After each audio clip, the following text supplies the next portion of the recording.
Muchos se afligieron porque el templo se cerró, pero la iglesia sigue en pie. Desde mi casa puedo adorar porque mi casa se convirtió en un templo. No podemos negar que en este proceso, en vez de menguar en nuestra vida espiritual, estamos sintiendo a Jesús cerca de nosotros y estamos creciendo porque estamos en línea con nuestro propósito, reinventando nuevas formas de hacer negocios, reencontrándonos con nuestra familia. En efecto, hemos encontrado nuevas formas y divertidas de convivir y amarnos, pero por sobre todo, hemos encontrado nuevas maneras de estar en línea con Dios. Hoy, reuniré a mi familia en mi propia casa. Tendré la oportunidad de vivir la experiencia de convertir mi casa en templo. No es tan grande el público, pero la Biblia dice que donde 2 o 3 estén congregados en su nombre, ahí está Él en medio de ellos. Por eso hoy declaro que Jesús está aquí. Y de MBA te da la bienvenida a la transmisión de hoy.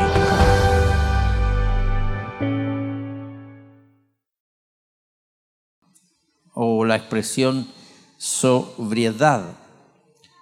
A lo mejor no hacemos tanta aclaración sobre el término, pero vamos a tratar de enfocarnos dentro de ese pensamiento.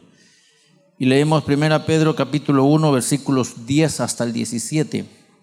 Y quiero invitarle a que lea conmigo de acuerdo a la lectura que tenemos preparada acá, porque así tenemos un solo libro leyéndolo.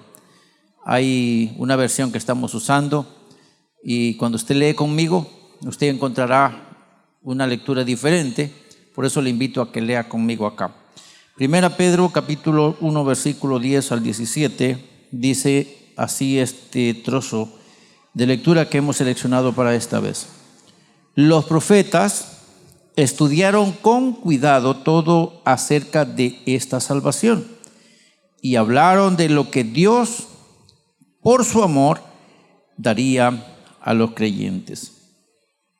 Antes de que Cristo viniera al mundo, su espíritu les enseñaba a los profetas lo que Él debería sufrir aquí en la tierra. Y también les enseñaba todo lo hermoso que sucedería después. Y los profetas intentaban descubrir quién sería el Mesías y cuándo vendría al mundo. Dios les hizo entender que lo que ellos anunciaban no era para ellos mismos, sino para otros. Ese es el mensaje que dieron a quienes lo comunicaron o les comunicaron la buena noticia. Y lo hicieron con el poder del Espíritu Santo que fue enviado del cielo. Esto es algo que aún los ángeles mismos hubieran querido ver. Por eso es preciso estar atentos y pensar bien lo que se va a hacer para siempre hacer lo correcto y confiar plenamente en el buen trato de Dios cuando regrese Jesucristo. Antes de conocer la buena noticia acerca de Jesucristo, hacíamos todo lo malo que queríamos, pero ahora debemos obedecer a Dios en todo como buenos hijos. Así que es preciso dejar de hacer lo malo y mantenernos apartados del mal, porque Dios nos eligió para ser su pueblo. En la Biblia Dios nos dice: yo soy un Dios diferente a los demás. Por eso es necesario ser diferentes. Dios es un juez y no tiene favoritos. Y será Él quien decida si merecemos ser castigados o premiados, según lo que cada uno de nosotros haya hecho. Así que, si decimos que Dios es nuestro Padre, debemos honrarlo en este mundo todos los días de nuestra vida. Amén. Está clarísima la lectura. Está el mensaje ya dado. Esta versión nos ayuda para entender un poquito más claro el mensaje, el texto, sin mayores explicaciones. Creo que cada uno de nosotros podemos entender la razón por la que tomamos este pasaje. Yo quisiera preguntarles a cada uno de ustedes, ¿a cuánto les encanta que les digan que vamos a estar en el cielo? Vamos a ver, ¿a cuánto les encanta que les digan vamos a estar en el cielo? ¿A cuánto les encanta que les digan vienen tiempos buenos para nosotros? ¿A cuánto les encanta que les digan hermano, para usted hay un tiempo de bendición en su futuro cercano? ¿Verdad que se alegra uno por esas predicciones? Pero fíjese que de acuerdo a lo que hemos establecido, nosotros tenemos que entender la realidad del ser humano. Y que si a usted no le pasa, pues en lo personal tengo que estar luchando cada día con las fuerzas que tienen que ver con mi naturaleza caída. Y estoy diciendo naturaleza caída refiriéndome a la contaminación que hubo a causa del pecado, que aunque yo me santifique y aunque yo esté buscando del Señor y aunque yo esté leyendo la palabra y aunque esté orando y aunque esté ayunando, pero hay unos pensamientos en mi mente que tengo que luchar con ellos o luchar contra ellos. Entonces, entre tanto estoy pensando en la bendición que Dios tiene para mí. También estoy sufriendo ataques que me hacen desviarme de mi objetivo primordial y me quisieran sacar del camino, me quisieran sacar de la iglesia. Eso le ha pasado a todos los seres humanos que han tenido la oportunidad de accesar a esta corriente cristiana. Todos han tenido esos problemas. Por eso es que cuando leemos la Escritura vamos a encontrar consejos que algunas veces lo que hacen es impulsarnos a valorar lo que somos, pero algunas veces también se nos dan consejos como para tener cuidado nosotros con la clase de vida que llevamos, como también tener algunos consejos que tienen que ver con apartarnos de las cosas malas que estamos haciendo, o algunas veces los consejos ni siquiera son así, consejos, son regaños, son amonestaciones. Entonces todo eso, ¿por qué resulta? Porque en el ser humano siempre habrá necesidad de una palmadita en la espalda de felicitación o ánimo, pero también va a haber que llamarle la atención en alguna ocasión por algo malo que hizo. Así somos los seres humanos. Así ha sido siempre. Y esto que yo le digo que así ha sido siempre parece que nos da un poquito de alivio a nosotros. Porque lo más que pensamos es que a saber si vamos a ser salvos, porque tenemos una de cosas que si nos ponemos en el lente de Dios, pareciera que no calificamos de acuerdo a los estándares establecidos por Él. Es ahí entonces donde tenemos que reconocer que como seres humanos, como cristianos que somos de este tiempo, necesitamos ser ayudados, ser motivados, ser entrenados y hay tantas cosas que necesitamos. Hermanos amados, nosotros tenemos que entender que todo ser humano, y quiero que vaya conmigo a pensar un poquito en el por qué existen las Escrituras. Y quisiera decirle que el simple hecho de que existan las Escrituras es porque se necesita que los hombres conozcan a Dios y su moral para luego se comporten como Él quiere. Pero casi siempre una gran cantidad de texto lo que hace es enseñar reglas de comportamiento a causa del desorden que el hombre siempre ha tenido, siempre. Entonces tenemos que entender que si el Señor nos llama esta vez a este mensaje, a lo mejor no sea un mensaje atractivo, a lo mejor no tenga que ver con una motivación y que no nos estén anunciando el cielo, sino nos están anunciando algunas cuestiones que tenemos que puntualizar nosotros como seres humanos y cristianos de este tiempo, justo de este tiempo. Así que por eso al leer este texto, usted ya se dio cuenta algunas cosas bien importantes. Y una de ellas, por ejemplo, vimos acerca de cómo Dios se encargó de manifestar a un pueblo a través de Pedro, a un pueblo que es un pueblo remoto, por cierto, nosotros no conocemos a esa gente, a no ser por la lectura que hacemos, Pero si quisiéramos pensar en cuanto a sus costumbres, solo lo que sabemos, pero no, solo lo que hemos leído, pero no conocimos, nunca estuvimos en esas culturas. Eso quiere decir que es un pueblo que nosotros no sabemos quién es. Pero hay una palabra que se le dio a ellos que puede ser transferible a nosotros, porque habrán cosas que, dado que somos el mismo pueblo de Dios que ha venido transcurriéndose en la historia, entonces necesitamos nosotros oír palabras que también ellos escucharon, porque a lo mejor nos encaucen en el deseo de Dios para nosotros también como iglesia. Es por eso que hoy quise pensar en esta palabra, en la sobriedad, tomando en cuenta una que Pedro dice en la versión 60, dice que es necesario ser sobrios y tener el conocimiento muy claro ante que estamos próximos a la venida del Señor. Pero el hecho de que estemos próximos a la venida del Señor requiere que cada uno de nosotros haga lo que le ilustraría de la siguiente manera, y es que si yo sé que voy a ir a una fiesta, entonces me voy a preparar en razón de esa fiesta. Yo sé qué tipo de traje puedo llevar a la fiesta tal, y así que me voy a preparar en razón de. No puedo irme a la fiesta tal como estoy. Me dan la noticia que el tal día hay algo, entonces yo me voy preparando para que ese día justo estoy listo. Entonces, estar despiertos en razón de lo que se espera. Y pensando en esta palabra, sobriedad, que de hecho sea de paso la usa Pedro en la versión 60, donde dice sed sobrios, de ahí saqué esa expresión para pensar que sobriedad es lo mismo que decir mesura, o sea, la capacidad que yo tengo para pensar y para poder estar siempre cuerdo y en razón de algunas cosas.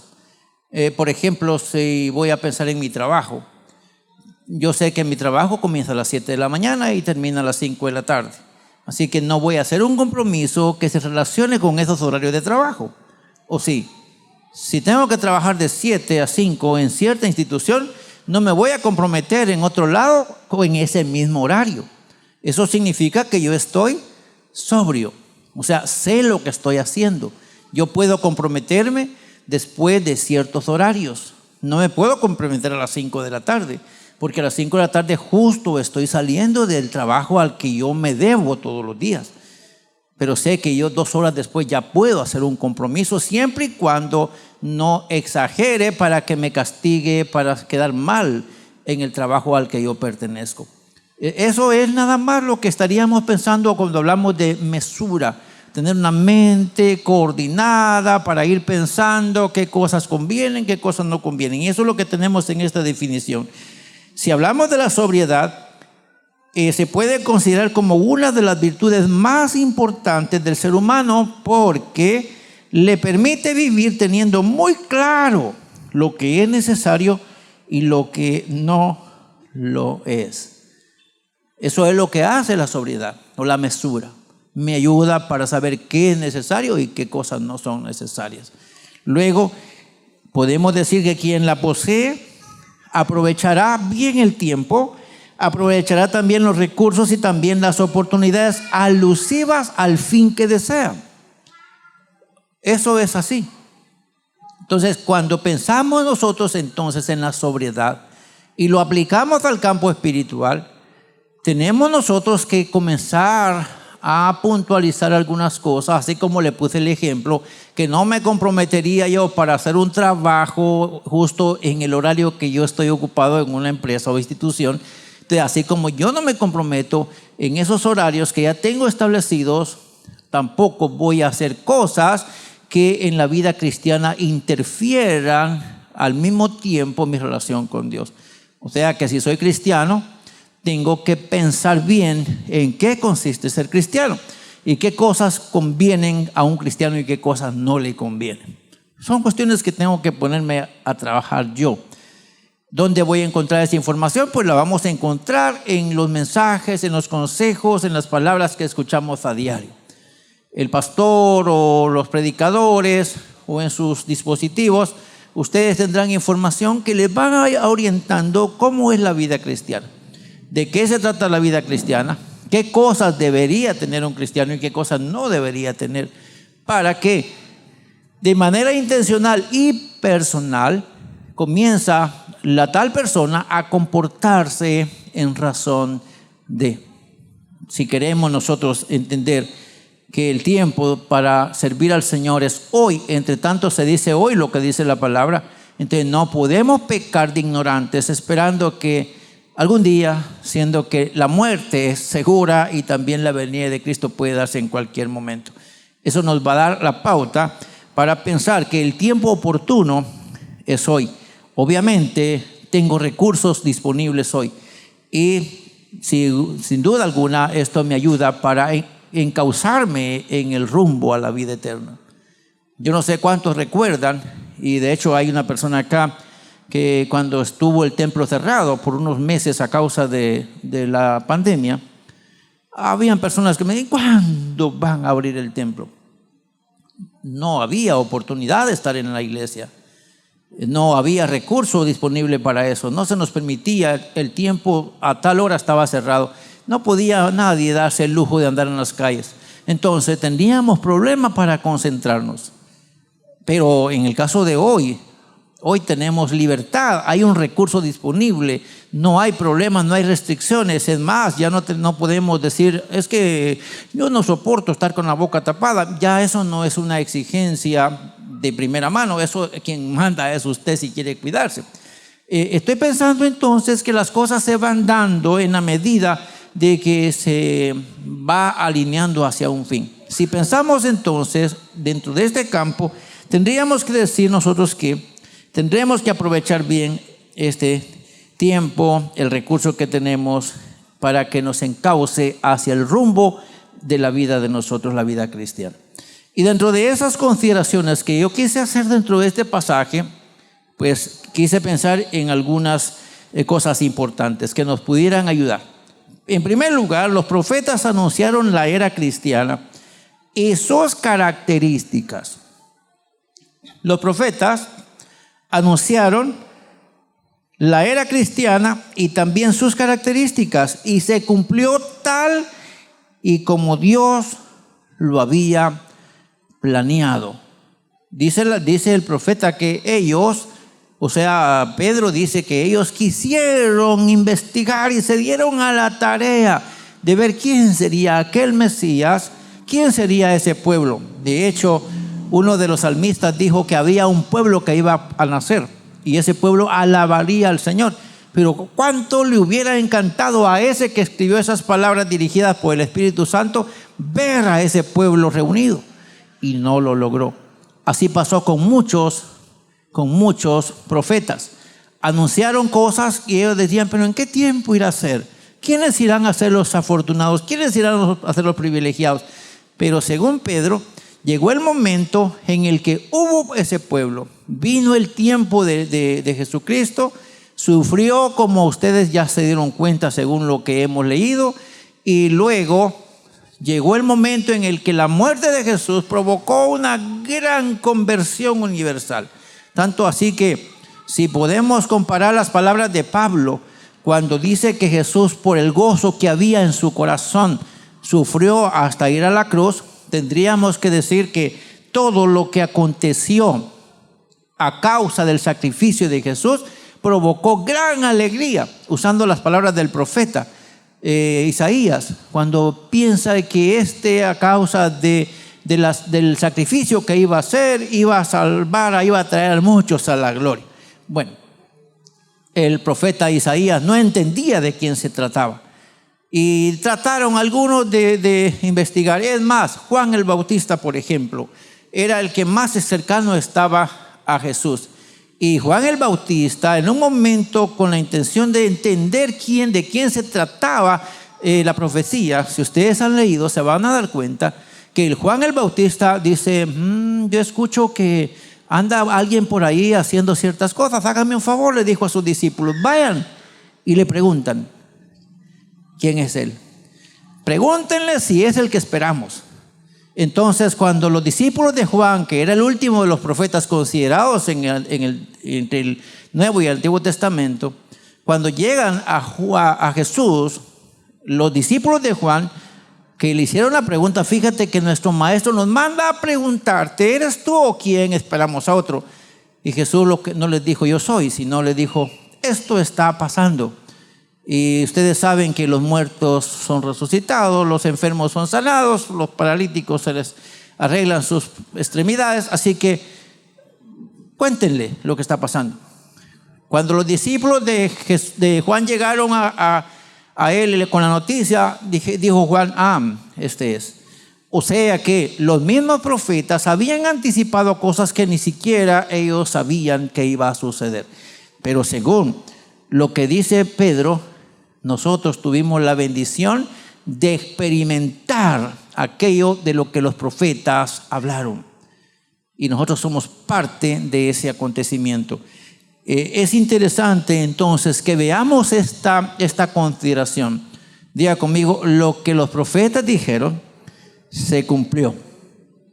Lo que los profetas dijeron se cumplió. ¿Cuántos años pasaron? Muchos años. 700 años de algunos, 500 años de otros, 400 años de otros, casi 1000 años de otros. O sea, una profecía que se está esperando por más de 500 años. ¿Verdad que parece locura? No, ya no se va a cumplir. Eso no se va a cumplir, pero se cumplió. Y esto que le dé pautas a usted para saber por qué debemos estar sobrios, por qué debemos estar despiertos, por qué debemos estar lúcidos de nuestros pensamientos, justo en este tiempo que nos acercamos. Y aquí viene la consideración número 2. Nosotros debemos estar urgentemente velando con expectativa del inminente retorno de Jesucristo. Porque fíjese una cosa, la era cristiana comenzó con la venida del niño Jesús en aquel pesebre. ¿Se recuerdan eso?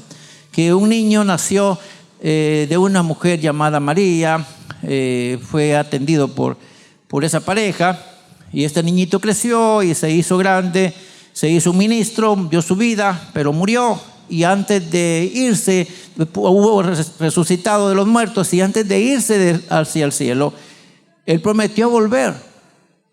O sea, la era cristiana cubre desde el nacimiento de Cristo hasta la segunda venida de Cristo. Porque entre tanto el evangelio está siendo predicado, la era cristiana va pasando. Justo lo que profetizaron los del Antiguo Testamento, los profetas del Antiguo Testamento. Eso nos da la idea que el retorno de Cristo está a las puertas. Y esto pues nos llevaría a nosotros a pensar, mis hermanos, que si hablamos del retorno de Cristo, los mismos profetas anticiparon cuestiones que van a estar sucediendo justo antes de la venida del Señor. Ellos lo dijeron. Y uno de los patrones que pudiéramos considerar en cuanto a la conducta humana es la moral que vive el mundo hoy. Eso fue anticipado ya por los profetas. Y fue anticipado también por algunos profetas del Nuevo Testamento, por ejemplo Pablo. Aunque Pablo no es considerado como un profeta, dio palabras proféticas y dijo que en el postrer tiempo vendrían gentes, y empezó a mencionar qué tipo de gente iba a haber. Y entre ellos estaba hablando de una generación desobediente, pero totalmente desobediente a sus padres. Y justo esa generación la estamos pasando ahorita. Los padres se quejan, dicen que no hay lo que hacer con mis hijos. Y nosotros decimos, nosotros no nos portamos así con nuestros padres. Pero los hijos de nosotros mismos, nosotros nos portamos con buenos principios y valores. Y nuestro padre nos decía, vaya y me trae el chicote. Y íbamos corriendo a traer el chicote, se lo dábamos y nos daba con él mismo. Pero los hijos, cuando oyen que las cosas se descompusieron, piecitos les hacen falta. Y es más, a veces parece que los hijos son los padres de nosotros. Estamos hablando de una generación que ya estaba anticipada justo antes de la venida del Señor. Entonces tenemos que ponerle cuidado a eso. Por eso es que tenemos que estar despiertos, sobrios, sabiendo en qué hora estamos. Porque si se cumplió lo que dicen los profetas, entonces la venida del Señor está muy cerca. Y tenemos que ponerle cuidado a eso. Y esto nos llevaría a la siguiente consideración. Esto nos llegaría a la siguiente, y es que deberíamos evitar todo indicio de la vida carnal y buscar asemejarnos a Cristo. ¿Por qué razón? ¿Por qué tendríamos que buscar asemejarnos a Cristo? Y yo se los he dicho algunas veces y no está mal que se los repita. Cristo es el único modelo perfecto que vino para establecer la manera de comportamiento de los seres humanos. Si alguien quiere aprender por qué vino Cristo a la tierra, aparte de salvarnos y redimirnos, también Él dijo: yo soy el camino, yo soy la verdad, yo soy la vida, y nadie va al Padre si no es por mí. Entonces Cristo se convierte en el modelo perfecto de comportamiento humano que agrada al Señor. Tenemos entonces nosotros, de acuerdo a lo que dice la Biblia, y en los versículos 14 al 16, tenemos que evitar, o deberíamos evitar, todo indicio de la vida carnal. Esto es muy amplio, tiempo nos hace falta para explicarlo. Usted sabe qué cosas no coinciden con la vida espiritual. Por ejemplo, es coincidente con la vida espiritual la mentira, la ira descontrolada, los celos amargos, los pleitos, las disensiones, la falsa conducta, las infidelidades. ¿Son de Dios eso o es de la carne? De todo eso que es de la carne hay que dejarlo y hay que aprender un estilo de vida conforme al de Cristo, porque Él dice que tenemos que ser santos así como Él es santo. Y esto me lleva a pensar en lo último, y es que hoy más que nunca es necesario vivir en el temor de Dios. Tenemos que ser sobrios, y hoy más que nunca necesitamos vivir en el temor de Dios. Y quiero ilustrar esto de la siguiente manera. El año pasado hubieron personas que estuvieron entre nosotros 2 años. En 2 años perdimos una cantidad innumerable de personas, miembros de la iglesia y fuera de la iglesia. Hermanos nuestros se fueron y nunca pensamos que ellos iban a ir. Es más, se enfermaron y creímos que no se iban a morir, pero se murieron. Se murieron. Gracias a Dios, Cristo no ha venido, porque a saber cuántos de nosotros hubiéramos tenido problemas. Porque algunos de nosotros no estábamos tan bien que se diga hace un tiempito. Tuvimos que ponernos bien ya unos días para acá. Entonces tenemos que entender, cuando pienso en esto, que hoy más que nunca nos está tratando una situación crítica en el mundo, en la que con facilidad la muerte nos llega sin darnos cuenta. Y yo quiero decirles, mis hermanos, no estoy tratando de profetizar, solamente estoy tratando de entender lo que está pasando en el ambiente. Pero después de sanar de esta situación que estamos afrontando el mundo, ya se anticipan otros males sobre la tierra. La pregunta es, ¿pero quién dijo eso? Pues lea usted lo que dijo mismo Cristo en calidad profética. Capítulo número 24 del Evangelio de Mateo. Él habló justo de lo que está pasando hoy. Guerras, pestes, hambres, terremotos, por todos los lugares. ¿Cómo vive el mundo hoy? Está justo como lo describió Jesús. De Jesús estamos hablando del que acabamos de mencionar, que va a venir. Entonces, cuando le preguntaron sus discípulos, ¿cuáles señales nos das acerca de tu regreso? Y Él les dijo, bueno, no les voy a hablar de algunas cosas que tengan que ver con mi regreso, pero les voy a decir que al final de los tiempos va a pasar esto. Y entonces habló de justo cómo está la humanidad hoy. Dijo, va a llegar ese momento que en los días cuando el Hijo del Hombre se acerque, por lo menos habrán 2 señales que tenemos que tenerlas claras en nuestra sobriedad. La primera es que habría una inmoralidad descarada. Viviría la gente como los días de Noé. Significa que un desorden moral, que se casan hombres con hombres, mujeres con mujeres y hasta con los animales hacen ayuntamiento. Entonces, eso se vive ahorita. Y también Jesús dijo que la fe se iba a escasear. Y justo eso está pasando ahora. Entonces, tenemos que vivir muy urgentemente hoy en el temor de Dios. Porque en cualquier momento vendrá el Señor para levantar a su iglesia. Y solo aquellos que estén luchando por su vida cristiana como debe ser, que se estén asemejando a Jesús, solo ellos van a tener la bendición de estar con el Señor. Eso significa que nosotros tenemos que vivir en el temor de Dios. ¿Qué significa eso? Estar conscientes que Dios me está viendo donde quiera que estoy, y Él es el juez que no tiene favoritos, lo acabamos de decir.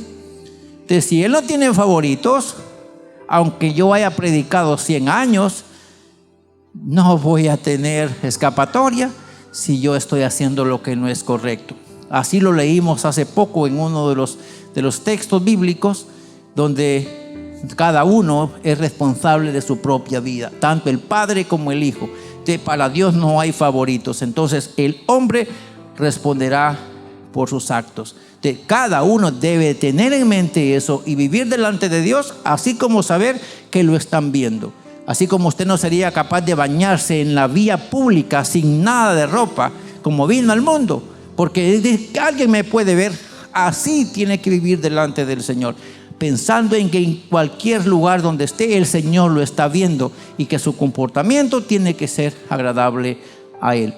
Tendría muchas cosas más que decir, pero espero que esta ilustración que les estoy poniendo al final les ayude para entender en qué calidad de temor tenemos que vivir.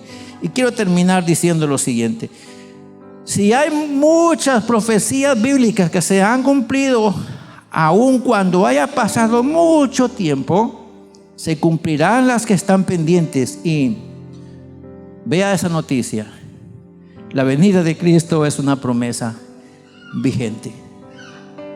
No ha sido todavía, pero está próxima. Si se han cumplido centenares de profecías relacionadas con Cristo, estoy seguro que se va a cumplir esa. ¿Lo cree o no lo cree? Si se cumplieron todas que tienen que ver con Cristo, se va a cumplir esa de la venida de Cristo. Tenemos entonces que estar así despiertos. Necesitamos estar despiertos, por cierto, y preparados para no perder nuestra salvación y la vida eterna gozosa. Cuando dije esto último de la vida eterna gozosa, estaba pensando que decimos vida eterna, pero ¿sabe una cosa? Vida eterna, el ser humano tiene una parte que es inmortal, ya sea con Dios o con el diablo, es inmortal. La diferencia es que con Dios va a gozar de los favores del Señor, mientras que con el diablo va a sufrir por la eternidad las desgracias de sus decisiones. Entonces la vida eterna en condenación será amarga, terrible, mientras que la vida eterna con Cristo será gozosa. Y aquí decíamos, o estaba pensando en eso, necesitamos estar siempre despiertos y también estar preparados para no perder nuestra salvación y la vida eterna gozosa. Entonces, ¿por qué pensamos en la palabra sobriedad? Estamos pensando en aquella persona que tiene sus pensamientos bien atinados, que no hará nada que sea incoherente con sus propios principios y su propia vida. Entonces, toda aquella persona que siempre va a buscar el bien suyo, esa persona está en esa expresión sobriedad. Entonces, si nosotros nos amamos a nosotros mismos, pues actuemos en coherencia a eso. Porque si no, hermanos, estamos negándonos a nosotros mismos. Es imposible decir que nos amamos nosotros y hacemos cosas que nos pueden poner en peligro con nuestro destino eterno. Entonces, si usted se ama de verdad, sea coherente con ese amor que usted tiene. Cuídese para disfrutar de la bendición que Dios tiene para usted, porque Dios tiene una promesa de bendición para usted. ¿Lo cree o no lo cree? Diga conmigo: el Señor tiene una promesa de bendición para mi vida. Dígalo conmigo: el Señor tiene una promesa de bendición para mi vida, pero depende de mi actitud que esa bendición pueda ser mía. Ya no será culpa de Dios, será asunto mío. Entonces, si usted se ama a usted mismo, a usted misma, cuídese de no hacer cosas que le pondrían a usted en peligro aquí y allá. Ese sería mi consejo. Por eso usamos la palabra sobriedad, para estar siempre coherente con lo que anhelamos. Yo anhelo estar con el Señor, obviamente me tengo que parecer con el Señor, porque para eso vino a la tierra Él, para enseñarme el camino. Si usted lo hace, seguramente el cielo será su lugar, el lugar de refugio y de alegría, el cual disfrutaremos por toda la eternidad. Quiero que le demos gracias al Señor por ayudarnos a pensar en esta vez, en este pasaje de la Escritura. Padre, te doy gracias por esta reflexión. Gracias porque nos ayudas a entender que hay cosas que se dijeron en la Escritura y se cumplieron. Está por cierto que si se cumplieron unas, se van a cumplir todas, porque aparentemente parecía imposible. Aún los profetas no entendieron de qué se hablaba en la profecía, pero se cumplió. Eso nos da la pauta para pensar que todo se va a cumplir y la venida tuya es algo que estamos esperando.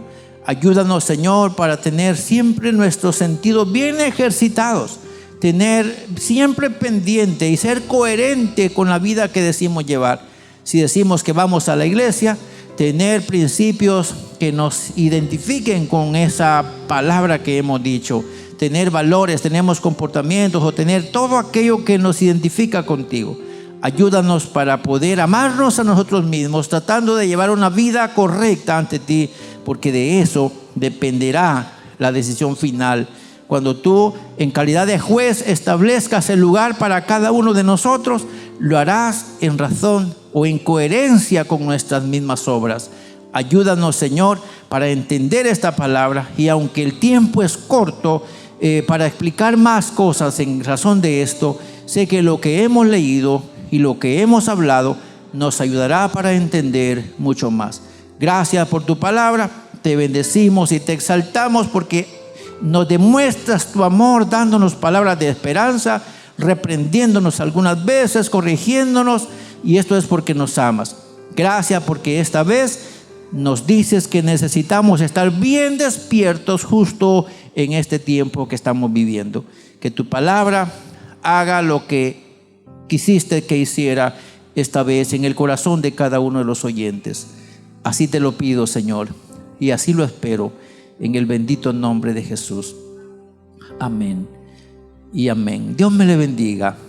Por mi parte, muy encantado de compartir con usted este rato. Espero que usted se haya edificado con la palabra de Dios. Esperamos que Dios nos ayude para volverlos a encontrar en otro momento parecido. Entre tanto, le deseamos bendiciones del Señor.